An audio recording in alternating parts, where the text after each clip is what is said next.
nombre es Alejandra Ongaro, soy hija de Ciro Ongaro y de Zulma Domínguez. Estoy casada, tengo 2 hijos, 2 nietos y 3 nietas. Vivo aquí en Santa Rosa desde el año 68, me siento pampeana. Nací en la ciudad de Rosario. Estoy todavía en actividad, trabajo de jueza. Estoy aquí en mi misma casa desde que dejé aquella de la calle Sarmiento. Yo he pensado estos días, cuando se produjera este encuentro con ustedes, y siempre en esta idea de que qué puedo aportarles yo. Yo quiero que ustedes entiendan que yo por entonces tenía 18 años, que terminaba de cursar el ciclo secundario y estaba comenzando los primeros meses del magisterio en la escuela normal. Era muy joven, muy joven. Cada vez que se rememora este hecho, esta huelga de Salinas Grandes, de Salinas Grandes de Hidalgo, de los años 70, cada vez que se rememora, se instala en mí una certeza, y que tiene que ver con que este es un hecho, como generalmente suceden con la mayoría de los hechos históricos, que suceden simultáneamente en varios escenarios. En particular, ocurría literalmente en escenarios geográficos distintos.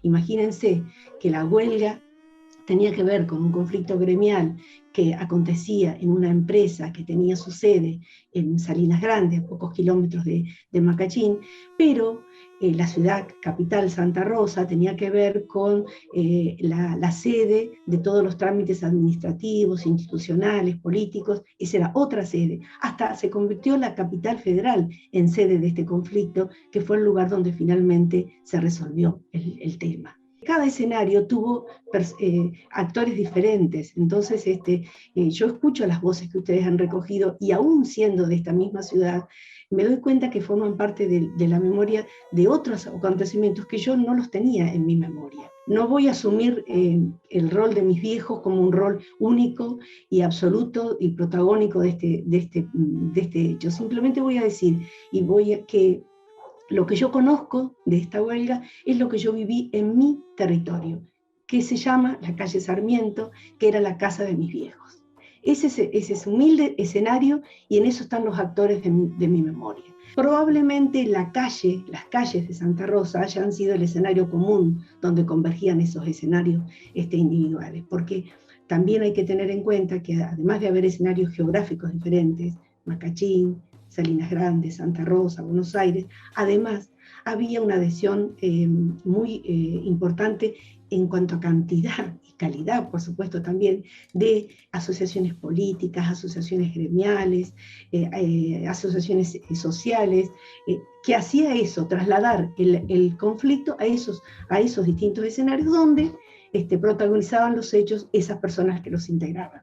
¿Entienden? Entonces, por eso digo que la calle era probablemente el lugar de convergencia de esos lugares. Si tengo que hablar de la calle Sarmiento, de la calle de mis viejos, donde yo viví hasta que me casé, y bueno, ya dejé ese lugar como habitante, como residente, esa casa fue concebida y fue vivida como una casa de puertas abiertas. Era un lugar donde era natural que en mi casa circulara gente, que en mi casa siempre hubiera alguien con quien estar charlando, con quien compartir lo que hubiera de comida.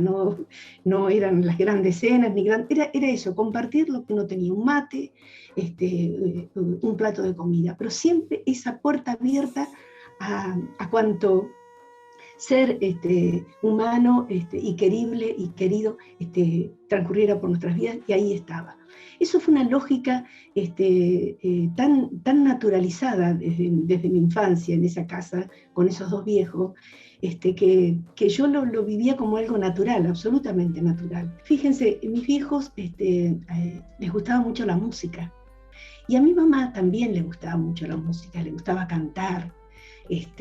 Por ahí había un cuadernito donde ella escribía las letras de sus tangos preferidos. Una caligrafía y una ortografía ni hablar, pero la caligrafía que yo envidié toda mi vida, una letra redondita, prolija, hermosa. Ahí ella escribía las letras de tango.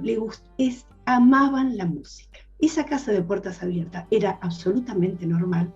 La recepción de los famosos serenateros, ustedes no vivieron esa historia, pero eso era muy común en Santa Rosa, sobre todo en las fechas de Navidad y de fin de año, que salieran los muchachos, las chicas, a cantar, y había casas que estaban marcadas, obviamente, y la casa del viejo húngaro era inevitablemente visitada.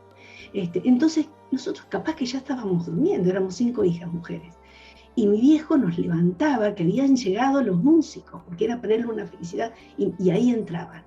Y ahí entraban y nos quedábamos hasta la madrugada, y ahí había lo que había, todo lo de comer, de cantar, era un disfrute absolutamente hermosísimo, tengo recuerdos hermosos. Ese era el viejo húngaro y la vieja Zulma, que abrían esas puertas con ese amor y ese cariño.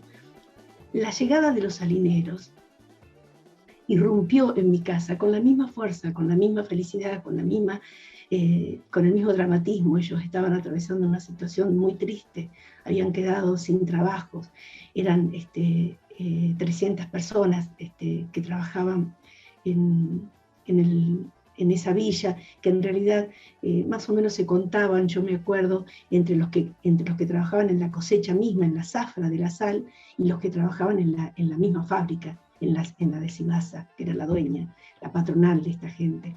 Esa gente llegó a mi casa de la mano de el supuesto rol de asesor legal que iba a tener el viejo húngaro, que en realidad todos los que conocieron, estoy segura, en esos distintos escenarios que le hablé al comienzo, supieron rápidamente que mi viejo se convirtió en un compañero más, en un salinero más, y esto del asesor fue una verdadera circunstancia, una excusa para haberse conocido. Y como cada vez que sucedían hechos de este tipo, de mi viejo vinculado a una actividad determinada y la traída de esa circunstancia al ámbito de mi casa, mi vieja se prendió rápidamente, y detrás de mi vieja nosotros, más espectadores, reconozco, admito que era una espectadora de todo esto, pero mis viejos rápidamente tomaron esa bandera y ahí estuvieron. Todo eso sucedió en esa casa de la calle Sarmiento. Una mesa larga, esa mesa se estiraba, chicas. Lo pensaba estos días cuando pensaba en esta charla. Yo no sé cómo se estiraba. Yo no sé cómo hacían para poner un plato más, para poner un cubierto más, para traer un banco del patio para que entrara alguien más para sentarse, y ahí se sentaban los salineros. Entonces esas mesas de la comida, de la contención, de las risas, porque también había risas, chicas, sí, también había mucha risa, había mucho humor, había mucha felicidad de tenernos, de sentirnos acompañados. Y en esas discusiones era elaborar la estrategia del día siguiente con la reunión con quién o con cuál, ante quién autoridad, ir a la asamblea, llevar qué propuesta, alguien que contaba qué había pasado con la propuesta de la semana anterior.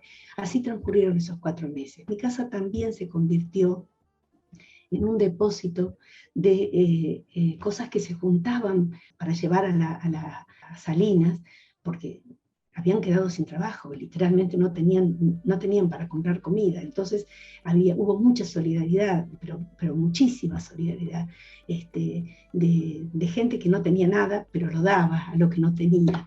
Y en mi casa, yo me acuerdo, rincones de mi casa donde se juntaban bolsas de comida, de cosas que de luego llevaban para allá, para Salinas. Mi mamá se llamaba Zulma Inés Domínguez.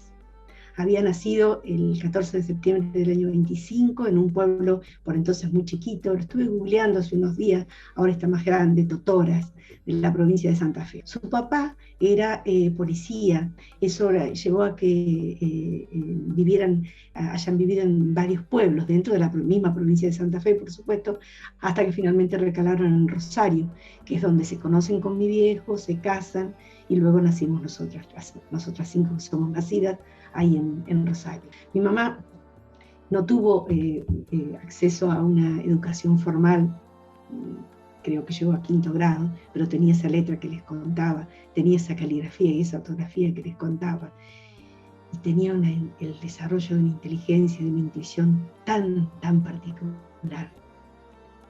Ojalá lo hubieran conocido, tenía una luz tan particular. En ese momento que éramos todas chicuelas, mi viejo era ministro del Supremo Tribunal, mi mamá ama de casa, cuidando a estas 5 hijas. Pero esto de la luz que yo les digo que tenía ella, que no precisó más que 5º grado para tenerla, pero eran años donde la profesión de abogado, como todas las profesiones universitarias, estaban sobrevaluadas, ¿no es cierto? El abogado, hoy gracias a Dios está absolutamente democratizado y abogado es cualquiera, abogado es un trabajo, pero en ese momento el abogado era el doctor Ongaro. Eso generaba en mi viejo eventos sociales, reuniones, invitaciones con grupos, incluso eventos que, de nuevo, en la calle Sarmiento como escenario principal, pero también idas a lugares, a conocer gente que lo invitaba a él en su condición de abogado. Yo le decía a él, qué increíble viejo, porque íbamos a donde íbamos, y vos eras el doctor Ongaro, entonces se suponía que él decía, y todos decían, ¿cómo? Todo el mundo atento a lo que él hubiera dicho, Pero mi vieja decía lo que decía, y era como la corrida, vos veías literalmente la corrida de los ojos de la gente, de las personas que estaban en esa reunión pequeña, que estábamos hacia ella. Ella iluminaba el lugar, lo opacaba definitivamente. Su título no existía para nada mientras estaba la vieja Zulma. Era muy gracioso, y yo se lo refregaba, él se reía, y decía que sí, que me reconocía que yo tenía razón. Con respecto a esta huelga de los salineros, y revelando lo que era ella también, pasaron los años, pasó mucho tiempo, y era bastante común, no era una cosa aislada, llegar a la casa de mi mamá, y en esa misma mesa, aquella que en los 70 se estiraba para que alguno más entrara para comer, la misma mesa, a mi vieja en un rincón de la mesa, preparando el mate, tomando el mate, con un salinero, con una salinera, con un matrimonio de salineros, con chicos, que habían viajado a Santa Rosa por una cita con un médico, para hacer alguna comprita a la capital, y la visita obligada era la visita a una amiga. Y ahí estaba mi viejo en el estudio, a unos metros, dentro del mismo edificio estaba a unos metros su estudio, mi viejo seguía trabajando en su estudio, pero ella seguía recibiendo a sus amigos de aquel momento. ¿Sabés qué rescato de aquello y de la gran posibilidad de transformación que me haya provocado? Es el haber conocido a esa gente, porque esa gente tenía nombre y apellido, no eran los salineros, las salineras, eran seres humanos, con los cuales, como te digo, el vínculo siguió, con Eugenio Cambridge siguió y va a seguir mientras tengamos vida los dos. Esa posibilidad de conocer seres humanos que a su vez generó conocer esos vínculos de solidaridad, descubrir que la gente es más buena de lo que una veces cree, y la gente que menos tiene es más buena de lo que una veces cree. Esas sensaciones que uno puede haberlo leído, puede haberlo sostenido como bandera ideológica, y otra cosa es haberlo vivido, haberlo tenido ahí en la mesa de tu cocina, en la cocina de tu casa. Yo vuelvo a agradecerles tanto este espacio, absolutamente tanto, porque yo sé que esa luz desde algún lado va a estar viendo, y entonces siento que no llegó tarde, este homenaje no llegó para nada tarde, porque ella trascendió esta tierra, ¿sí? Estoy absolutamente convencida. Cuando yo les hablé de su inteligencia y de su intuición, ella era capaz de presentir situaciones. Era muy, muy mágica.